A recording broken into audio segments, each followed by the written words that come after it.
We begin tonight with that breaking news. Several people stabbed on board an Amtrak train headed from Chicago to Port Huron. That train stopped in Niles, Michigan, in the southwestern part of the state. Our coverage starts with 7 Action News reporter Jeff Vaughn live at the Amtrak station in Royal Oak. Jeff? Yeah, Stephen, Amtrak's Blue Water originates in Chicago every single day and goes past stations right here in Royal Oak on its way to Port Huron. As you mentioned earlier today, there were some stabbings on that train. Here's the latest. 4 people were stabbed in total, 3 passengers and 1 conductor. Information we have is those passengers were stabbed in the back, the conductor in the chest. One of those victims is a female. Now, this stems from an argument that happened at the Niles station when there was a layover there between Chicago and Port Huron. Earlier tonight, Stephen Clark talked with Chris Maynard, who was a passenger in the car right behind where this stabbing occurred. I initially thought that someone had robbed someone in the car and they were chasing after the guy in front trying to stop him.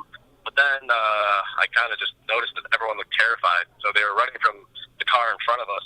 And when those people were running, I saw the police officers out of the corner of my eye run onto their car, run into the train. And as soon as they got on the train, the man was standing there and they tased him. So they stopped him from coming from the car in front of us into our car. He was a black gentleman. He looked like he was probably like 5'5". He didn't look like like a lowlife or anything. He had on a nice pair of jeans and a nice North Face coat. I don't know. He literally the entire time that after I saw him on the ground, I never saw his face. He just was literally laid there the entire time, and then they took him off in handcuffs. The police did, and then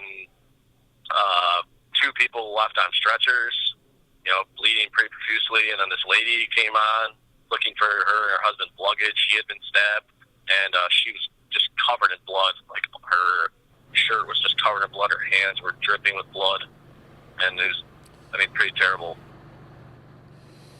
Yeah, a terrifying night for those passengers. Just a little bit ago, Jim Millin, who is the police chief in Niles, he had a press conference. Let's get some information from him now. Passengers and other conductors on the train noticed this individual, thought his behavior was starting to get a little odd. They radioed to Amtrak in Chicago, I believe, who called our dispatch center to ask if officers could stand by when the train arrived.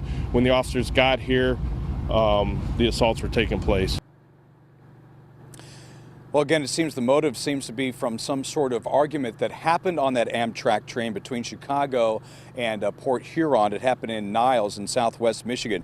Now, police say the suspect is a Saginaw man. He has been arrested by the way, the train number 364 has 172 passengers on board.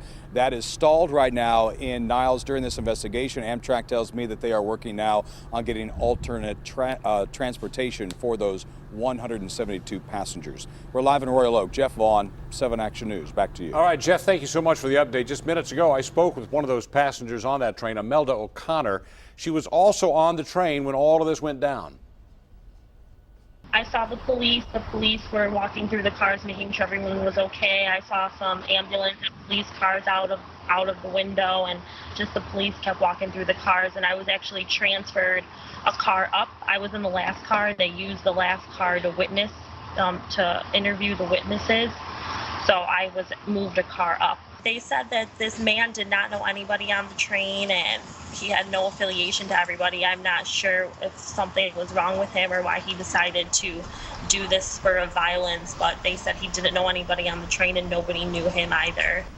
I believe that the passenger was acting a little bit odd, with some odd behavior, and some passengers noticed and told the conductors. So I think that's when they called the police, and I think when they asked the gentleman if something was wrong with him, he just got violent. As you can see, she is on another train right there. They moved her to that, and she was moving on her way to East Lansing tonight from Chicago. Stay with 7 Action News and WXYZ.com as we continue to gather new information in this breaking story tonight. Oh, how frightening. All right, now to your